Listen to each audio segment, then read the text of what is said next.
Pas kiekvieną mumyse slypi stebuklinga ir stipri jėga. Kiekvienas kalbame, jaučiame, o kur dar mūsų mintis?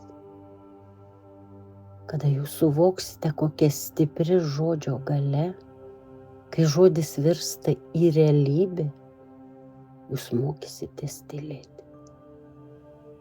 Kai suvoksite, kaip emocijos, o ypatingai negatyvius, jums griauna gyvenimus, mokysitės jas valdyti.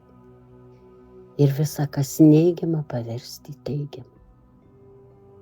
Mes mintimis sugriauname svajones, sudaužome viltis, o po to ieškom kaltų, dėl ko visa tai vyksta. Pamilkite tylą. Tegul jūsų žodžiai skleidžia meilę ir gėrį. Atgaivinkite savyje padėkos emociją. Dėkingi būkite už viską ir visur. Valdykite mintis, lai jos būna nuostabios ir tik apie gėrį. Nes tik jūs patys esat savo likimo kalviai.